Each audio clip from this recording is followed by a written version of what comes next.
6 games left in the regular season, and all anybody wants is playoffs. But regardless, we've got to play out the remainder of the regular season to get there. They're just feels like a formality, but then you look at the standings and you realize how important these points are, and then you kind of take a step back and realize that it's not.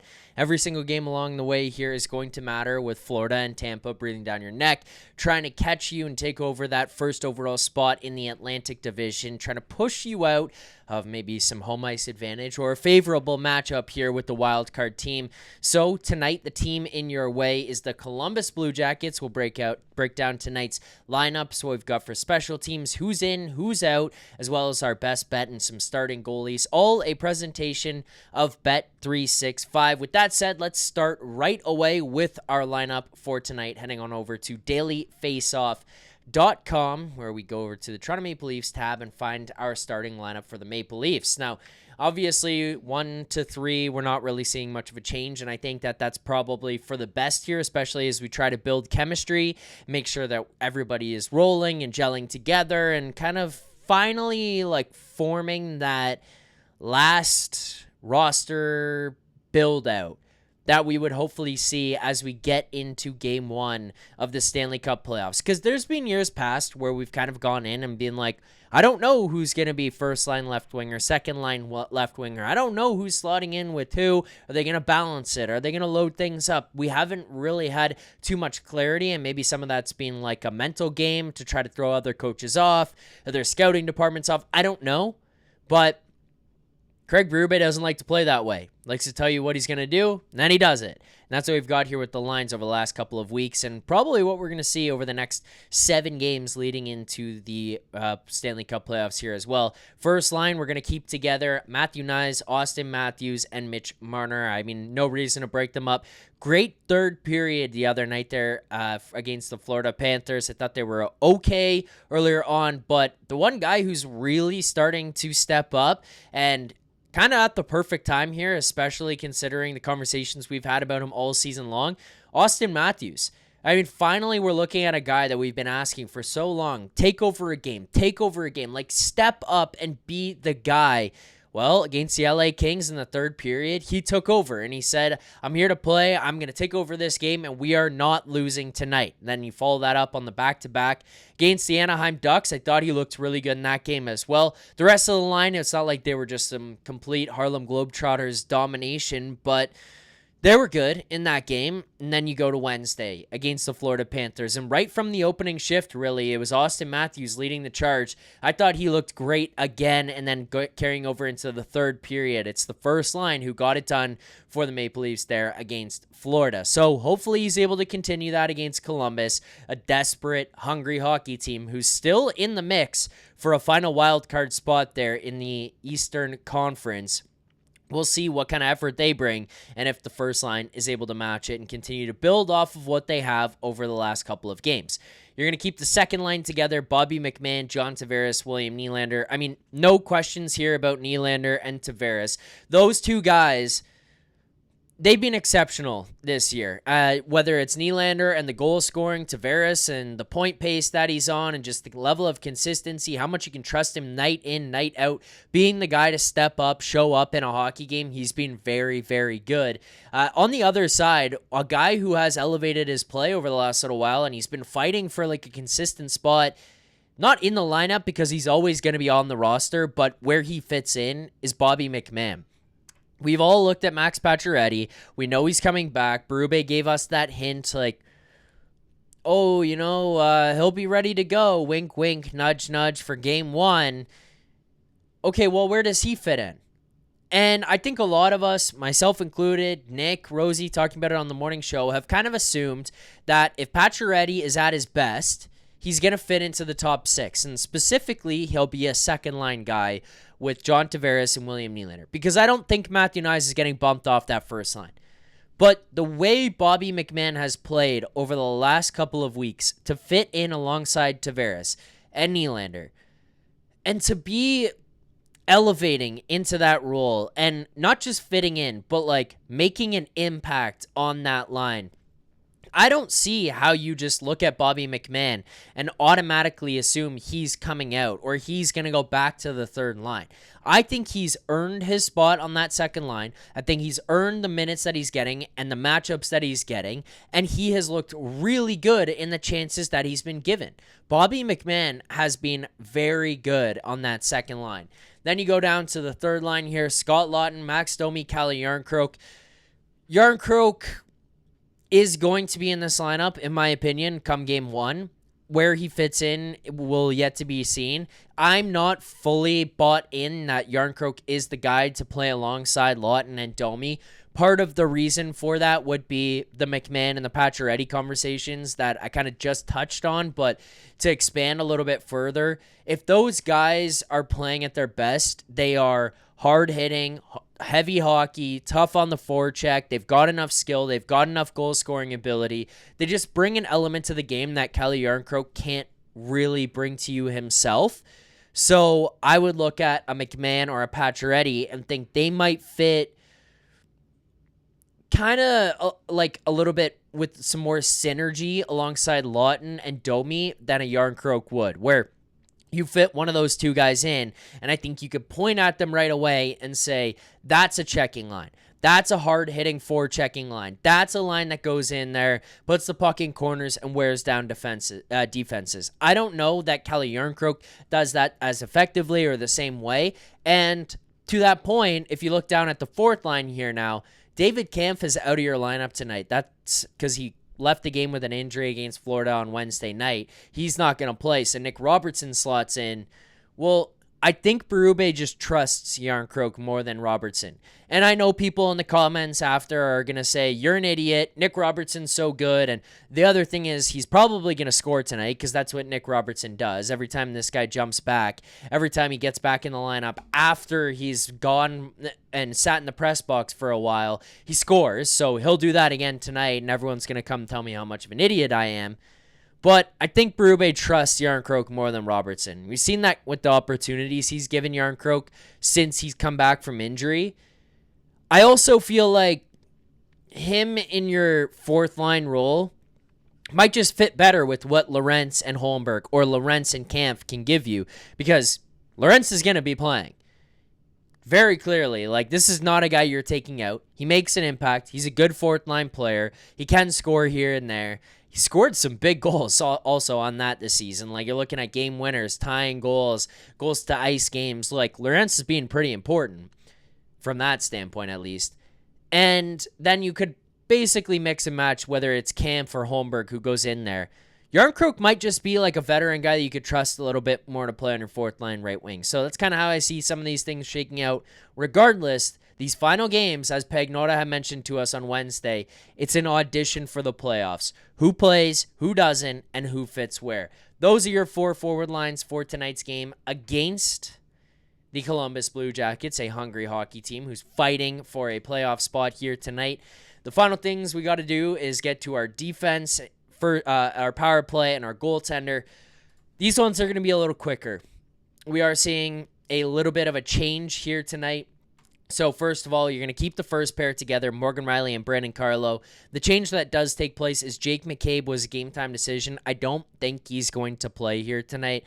I just see no reason to play him if you have any doubts at all.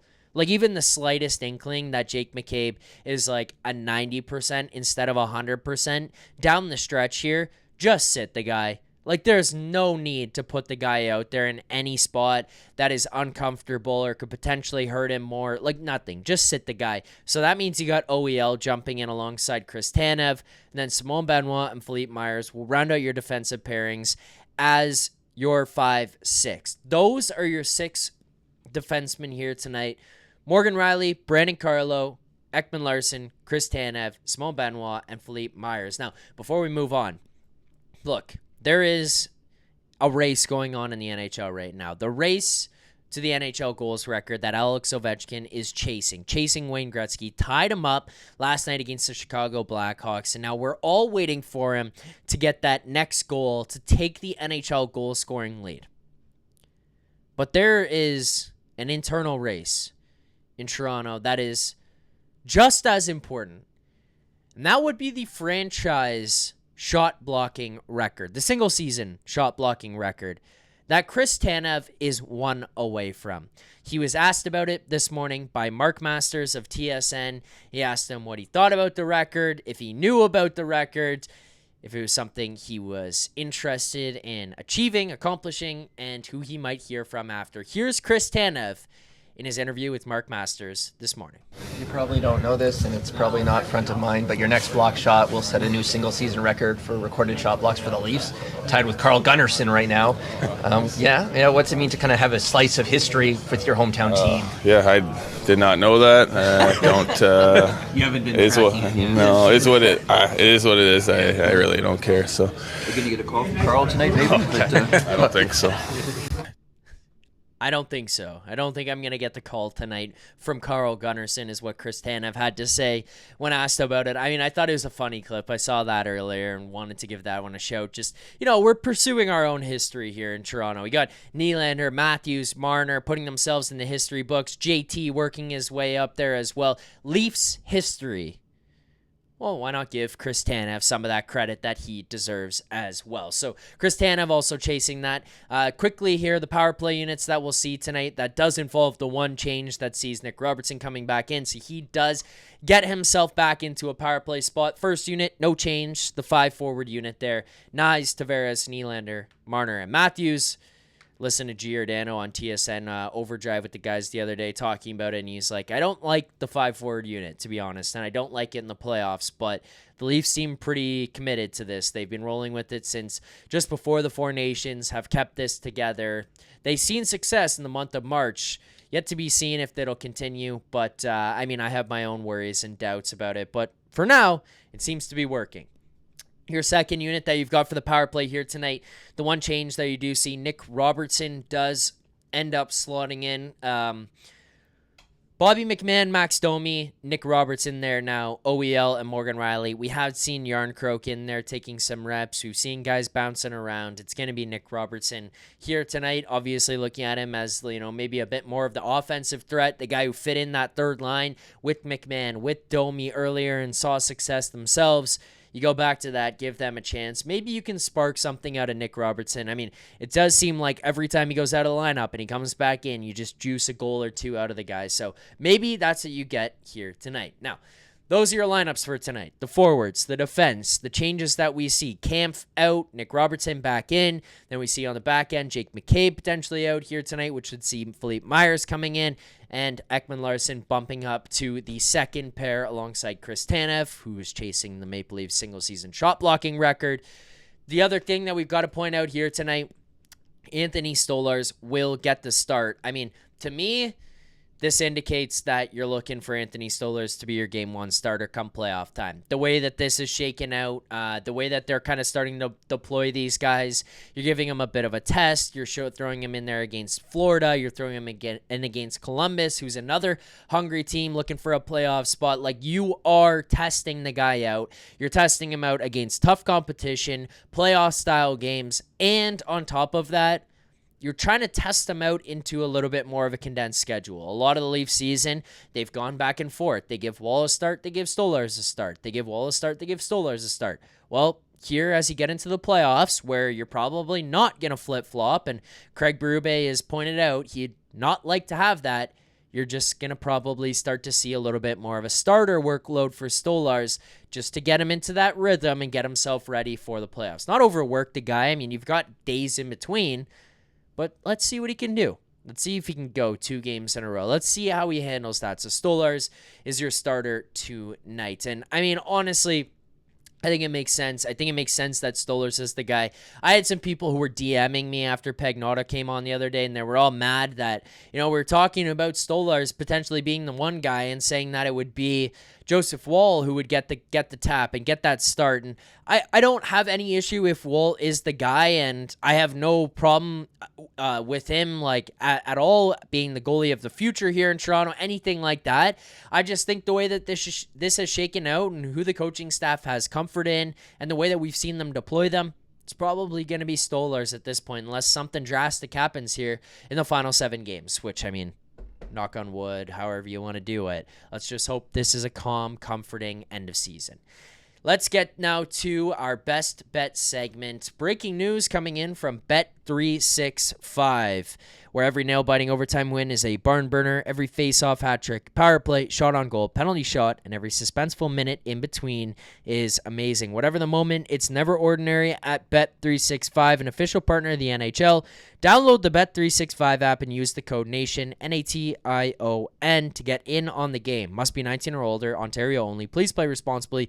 If you or someone you know has a gambling problem, visit connectsontario.ca. So, let's go to the Bet365 page. We're going to keep it simple. So, quickly, just to outline what we're at on this season, we have given out here 80 best bets. So through 75 games, into game 76, we've given out 80 best bets. We are 29-51 records this year. 29-51 on the record, 29 wins, 51 losses. But we have profited $834. That will be 8.34 units on the season. $834. We are up this year on the show with our bets that have been given out. Let's continue that here. We've won 4 of our last 5. The only loss was a 1/5 of a unit. Scott Laughton, anytime goal against the Anaheim Ducks, does not cash for us. But in the last 5 games, we have won a John Tavares anytime goal, a Scott Laughton anytime goal at plus 700, another John Tavares anytime goal, and then a John Tavares over 2.5 shots on goal. So you can see a trend here. We're riding the hot hand. That's what we're going to do again tonight with this best bet. Part of it has to do with the fact that it is one of the best numbers in the entire market that you can find out there for this bet, which is a positive sign for us in the first place. And then on top of that, the guy's been hot. Undeniably. It feels like tonight might be another opportunity to do so. A team that wanted to sign him a couple of years ago. A team that was willing to throw an offer sheet on the table. A team that might be willing to pursue him as a free agent this summer. We're going to go to the Bet365 page. We go over to the player props, and then we head on down to the anytime goal scorer section. We see down past the 200, the 100s, past the 200s, and then we find in there at plus 230, Mitch Marner, anytime goal, plus 230. We're going to go a half unit on this. $50 profits you $115 tonight. That's how we're going to play it. That is our best bet. I mean, the reasoning is simple as I just laid out. Hot hand, at home, chasing 100 points for the first time in his career. Best number in market. I can't really give much more reason than that. That is our best bet. If you did enjoy the video, make sure to hit that like button. Subscribe here to the channel. The Leafs Nation 401. If you watched on Twitter, give it a like, give it a retweet, whatever. Drop in the comments below. Who's winning tonight? Who's scoring? What is your best bet? Do you dislike the best bets? And I wanted to hear about your line combinations and specifically as we get to the playoffs, your thoughts on the goaltending. How they're being deployed, who's playing in what spot, who's going to start for game 1. I want to hear it all. Thank you guys so much for watching. Appreciate it as always. I will be back tonight following game 76 against the Columbus Blue Jackets for another Leafs Nation After Dark around 9:45 Eastern Time. Thank you all for watching. We'll see you guys tonight. Until then, keep believing. For more content just like this, including game previews, post-game live shows, Leafs Morning Take, Monday through Friday with Nick Alberga and Jay Rosehill with special guests, as well as instant reaction videos. Make sure to be subscribed here to the Leafs Nation YouTube channel. Turn on notifications so you don't miss anything, and drop a like.